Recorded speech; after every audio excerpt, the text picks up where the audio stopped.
बिस्मिल्लाहिर्रहमानिर्रहीम। अस्सलाम वालेकुम नाज़रीन, मैं हूँ साकिब बशीर। मेरे साथ मौजूद हैं सीनियर सहाफ़ी कोर्ट रिपोर्टर अदील सरफराज। आज हम सुप्रीम कोर्ट में बड़ी अहम समाअत से मुतल्लिक बात करेंगे। आज खुद नोटिस केस है, ये जजेस खत से मुतल्लिक आज खुद नोटिस केस की समाअत हुई है। आज 26 मार्च को खत मिलने के बाद पहली दफ़ा सुप्रीम कोर्ट ऑफ पाकिस्तान में ओपन कोर्ट हेयरिंग हुई। जुडिशल साइड पे इस मामले को देखा गया। 7 मेंबर का ये बेंच था। तकरीबन 1.5 घंटा से जायद ये जो है वो समाअत हुई है। इस समाअत का क्रक्स आपके सामने हम रखेंगे कि किस जज ने क्या कहा और सुप्रीम कोर्ट का मूड क्या लग रहा है, सुप्रीम कोर्ट किस तरफ जा रही है। एक बात तो तय लग रही है कि आइंदा जो समाअत होगी 29 अप्रैल या 30 अप्रैल को या उससे पहले जो तारीख होगी, उस समाअत में फुल कोर्ट जो है वो बैठेगी, ये लग रहा है। क्योंकि आज उन्होंने कहा है चीफ जस्टिस ने कि हम जो है वो आइंदा पे फुल कोर्ट भी बैठ सकती है। इसके अलावा भी सुप्रीम कोर्ट ऑफ पाकिस्तान में जो बहुत वजाहतें हुई, चीफ जस्टिस अटॉर्नी जनरल की जानिब से अच्छी भली जो है वो तकरीर की गई और बड़ी ज़बरदस्त जो है उन्होंने जो है आज वजाहतें दी। उन्होंने सलीमुल्लाह से कलीमुल्लाह चलता रहा है अटॉर्नी जनरल और चीफ जस्टिस के दरमियान। तो वो सारा अहवाल आपके सामने रखेंगे, उस पर क्रक्स आपको बताएंगे कि कौन कौन से पॉइंट्स पे जुडिशरी खड़े होने जा रही है और कौन कौन से पॉइंट से शायद जो है वो चीज़ें ऐसे ही गुजर जाएं।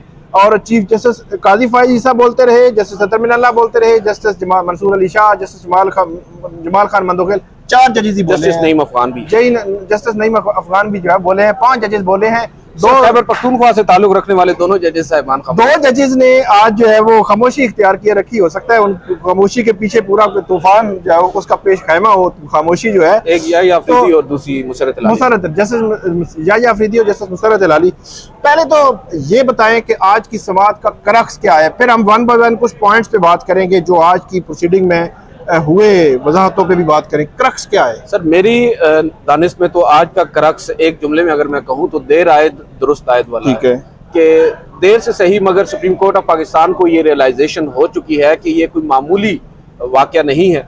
और सुप्रीम कोर्ट ऑफ पाकिस्तान को एक ऐसा ख़त मौसूल हुआ है जिसमें सिटिंग जजेस of the Islamabad high court वो तहरीरी तौर पर बता रहे हैं कि ये हो रहा है। और उन्होंने एक आप कह सकते हैं कि हिम्मत का मुजाहरा किया है बकौल जस्टिस मंसूर अली शाह साहब के कि वो रिकॉर्ड पर ले आए हैं ये तमाम चीजें। तो ये बहुत बड़ी बात है। ये एक अच्छी बात हुई कि उन जजेस को कम से कम रिकॉर्ड पे सुप्रीम कोर्ट की जानिब से किसी जज, सीनियर प्यूनी जज ने कम से कम ये तो कह दिया कि उन्होंने हिम्मत का मुजाहरा किया। मेरे लिए ये ऑनरेबल जजेस हैं। बिल्कुल, ये मेरे लिए अनएक्सपेक्टेड इस वजह से था कि जस्टिस अतर मिनल्ला का तो हमें अंदाजा था, ठीक है, जस्टिस जमाल खान मंदोखेल का भी टू सम एक्सटेंट, ठीक है, चीफ जस्टिस काजी फाइज साहब क्या बात करेंगे उसके बारे में भी हमें अंदाजा था। मगर जस्टिस मंसूर अली शाह क्योंकि वो उस मीटिंग में भी मौजूद थे जो वज़ीर आज़म के साथ हुई और पूरा वो जो जजेस की मीटिंग में भी थी। अच्छा, पहले ये नहीं आया था कि वो जो उनके घर पर 16 मार्च रात अफ्तारी के बाद जो हाई कोर्ट के जजेस के साथ जो मीटिंग हुई थी, उस मीटिंग में भी जस्टिस मंसूर अली शाह भी मौजूद थे।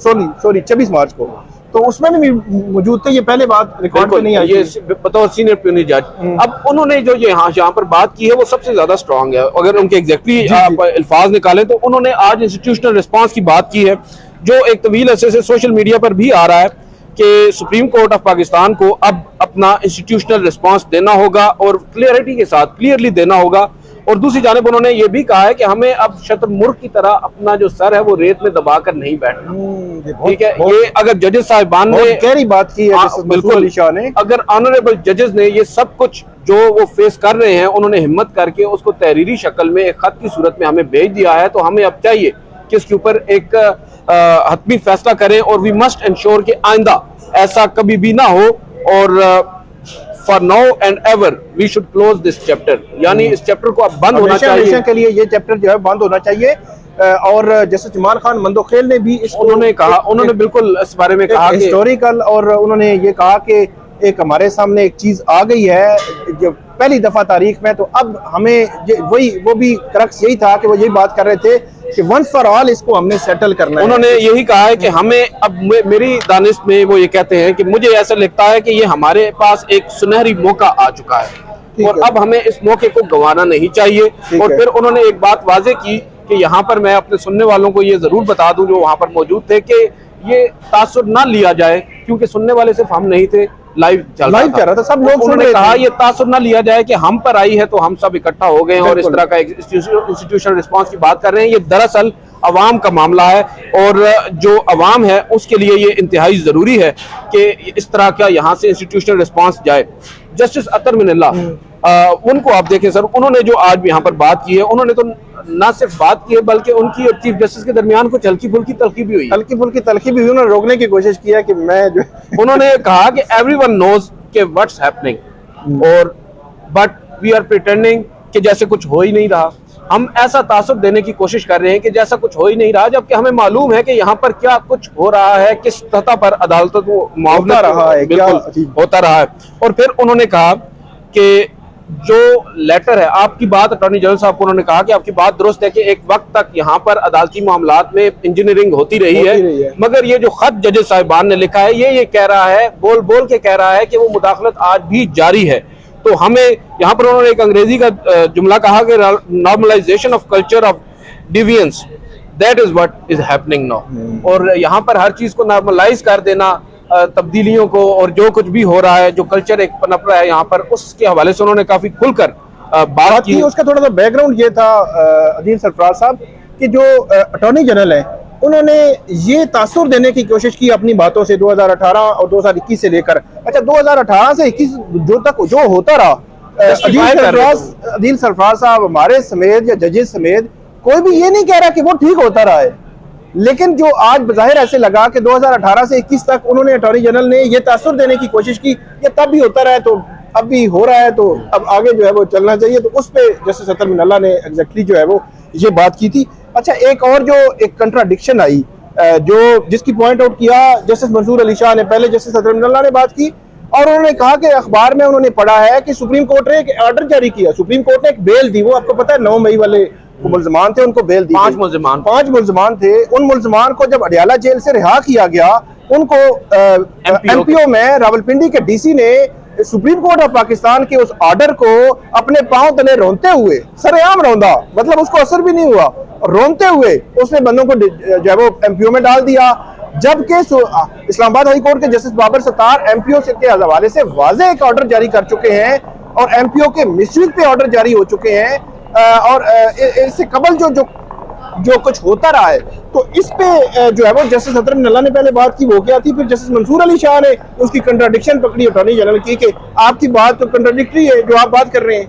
जस्टिस मंसूर अली शाह का जो मैंने लिखा है वो ये कहते हैं कि, और मुझे ऐसे लगा है कि वो शायद अपने साथ दाएं जाने बैठे चीफ साहब को भी ये बात सुना रहे थे कि we can not shut our eyes, हम अपनी आंखें बंद नहीं कर सकते। अगर अदालती अहकामात को इस तरह रोंदा जाएगा तो सुप्रीम कोर्ट ऑफ पाकिस्तान भी उसको बिल्कुल ही हल्के नहीं ले सकती। और उन्होंने अटॉर्नी जनरल को स्नब किया कि आप यहाँ पर ये बात कर रहे हैं कि दूसरी जानिब हमारे अहकामात पर आप अमल नहीं कर रहे, और आप कह रहे हैं कि हमारा एक रिकॉर्ड है हमारी हुकूमत का, हमें अदलिया ने जो कहा हमने वो किया, जबकि आपकी बात इसके बिल्कुल बरक्स है। जस्टिस नईम अफगान ने यहाँ पर कहा कि आपके कोलो फेल में तजाद है अटॉर्नी जनरल साहब, कोलो फेल में तजाद जो है वो सामने आया, तो अटॉर्नी जनरल के कोलो फेल में जो है वो तजाद आया, तो उसमें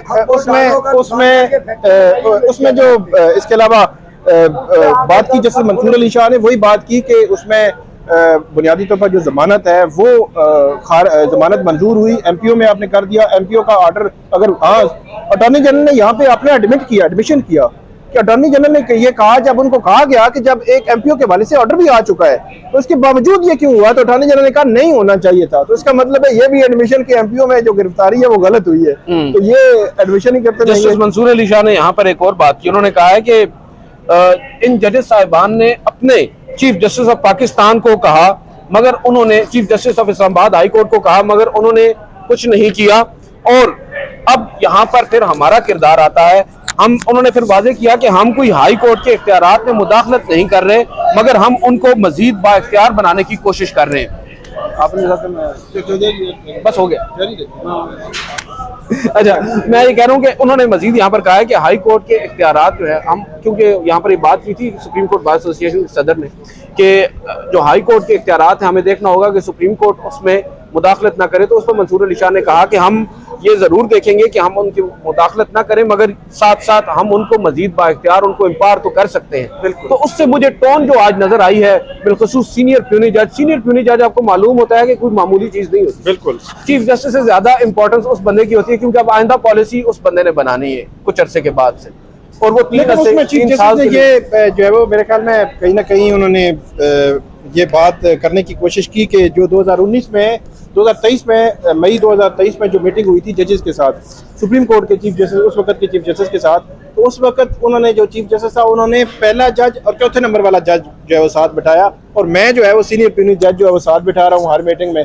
ये उन्होंने वजाहत करने की कोशिश की और ये भी कहा। लेकिन देखें ना, इस वजाहत के पीछे वो उस बात को तो नहीं छुपा सकते कि इन जजेस साहिबान ने आपको बतौर बेशक सीनियर प्यूनी जज आगाह किया था, मगर चीफ जस्टिस बने हुए तो आपको अरसा हो चुका है। क्या आपने उनसे बुलाकर पूछा है कि ये आपने मुझसे शिकायत की थी, क्या आपने इस पर आप मजीद कुछ मुझे अपडेट करें? तो बहरहाल खैर मैं तो वही बात करूंगा, देर आए दुरुस्त आए। सुप्रीम कोर्ट ऑफ पाकिस्तान ने आज ये हुक्म दे दिया है इंतजामिया को, एग्जीक्यूटिव को, कि अदालती मामलात में मुदाखलत ना की जाए। अब देखते हैं। बहुत शुक्रिया थैंक यू सरफराज साहब। असनाद मलिक साहब, सिर्फ थोड़ा सा टाइम आपका चाहिए होगा। असनाद मलिक साहब हमारे साथ मौजूद हैं, सीनियर सहाफ़ी हैं और बड़ी गहरी नज़र रखते हैं। असनाद मलिक साहब इन तमाम जो है वो मामलात, जो अदालती मामलात हुए हैं, और ख़ास तौर पर असनाद मलिक साहब जो है वो थे जिन्होंने सबसे जो है वो पहले, मैं ये समझता हूँ कि मीडिया की सतह पर यह आवाज़ उठाई कि जो इदारे की सतह पर जो रिस्पॉन्स है वो होना चाहिए, जो नहीं हुआ। तो आप आज क्या समझते हैं कि आज का जो क्रक्स है, क्या कोई ऐसा लग रहा है कि इदारे की सतह पर कोई रिस्पॉन्स? देखिए, वाज़े बड़े तकसीम अप्रोच में नजर आई सुप्रीम कोर्ट की। ठीक है, जो सदर में और दूसरे जजेस बड़े टेंस नजर आए। जस्टिस काजी फैसला बड़े स्माइल कर रहे थे। एक घंटा तो मामला जो है वो अपनी क्लैरिफिकेशन दे रहे हैं पोजीशन के। तसद्दुस हुसैन जिलानी तो प्रेशर में आ गए, लेकिन आपको किसने प्रेशर में डाला कि आपने 100 मोटो ले लिए? आपको तो मेजॉरिटी भी आपके साथ ही प्रेशर ना लेते।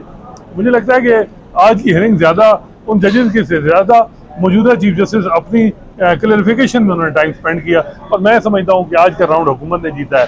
जो आज की जो इम्प्रेशन गया है वो हुकूमत के लिए बहुत अच्छा है।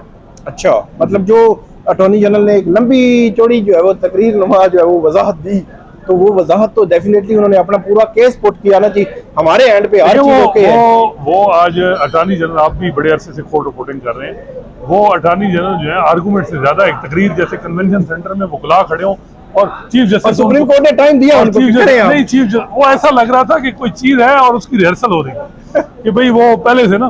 तो मसला ये था कि अब आप शहजाद शौकत साहब आ जाएं। देखें, जस्टिस काजी फैसला, चाहे वो कहते हैं जी कि ये तो सुप्रीम कोर्ट बार के सदर माजी में वो आबिद जुबैरी साहब भी थे, क्योंकि वो प्रो पीटीआई थे, उस वक्त उनको गुस्सा निकला था।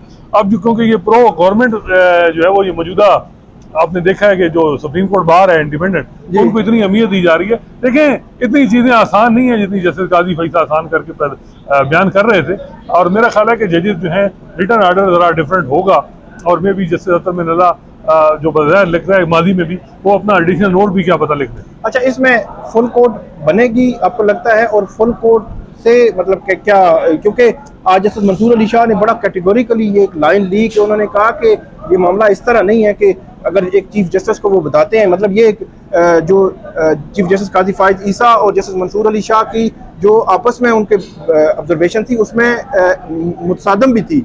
एक ने कहा कि आप जो है मुदाखलत कर सकते हैं, जब मंसूर अली शाह साहब ने बात की कि मुदाखलत हम नहीं कर सकते हाई कोर्ट के मैटर्स में डायरेक्टली कोई इस किस्म की, तो उसको मंसूर अली शाह साहब ने बात की, उसके हवाले से क्या आपका? देखिए, उन्होंने कहा कि हम गाइडलाइन तो दे सकते हैं, उनको एम्पावर तो कर सकते हैं, हम ये नहीं कर सकते कि मसला ये है कि उनको ये कह सकते हैं कि ये एसओपी है। एक जज को अगर इस तरह का कोई मामला हो, वो अपने चीफ जस्टिस, और वो कहते हैं कि अगर चीफ जस्टिस खामोश रहो तो फिर उसके साथ क्या करना चाहिए। असल केस ही उन जजेस का यही है कि अगर वो चीफ जस्टिस खामोश रहो तो फिर क्या करना है। मेरा ख्याल है कि जैसे मंसूर अली शाह जरा डिफरेंट जा रहे थे, जैसे अतर मिनल्ला, जैसे जमाल बंदुखियल, इवन जैसे नहीं मफा, जैसे काजी फैसला जो है वो मैंने जो देखा है, हमने 6 महीने से उनकी लाइन और लेंथ, हल एग्जीक्यूटिव और बार और चीफ जस्टिस काजी फैसला एक पेज पे, और आज भी हमारी वो जो परसेप्शन है या जो बात हम करते हैं उसको मजीद वो इंडोर्समेंट मिल रही है कि कैसे सेम पेज चल रहा है। बहुत शुक्रिया। असनाद मलिक साहब ने बताया कि क्रक्स क्या है आज की जो प्रोसीडिंग थी। इस प्रोसीडिंग में अब 29 या 30 अप्रैल को प्रोसीडिंग होगी। फर्दर देखेंगे कि सुप्रीम कोर्ट ऑफ पाकिस्तान अब इस मामले को किस तरह किस तरफ लेकर जाती है। सबसे अहम मामला है अदलिया की जो आज़ादी के लिए और जुडिशल हिस्ट्री का एक बहुत ही गैर मामूली एक्ट है कि 6 हाई कोर्ट के जजेस ने खत लिखा है। इसका आउटकम क्या होगा वो आपके सामने हम रखते रहेंगे, जो डेवलपमेंट्स होती रहेंगी। अब 29 या 30 अप्रैल को इसकी समाअत होगी। बहुत शुक्रिया।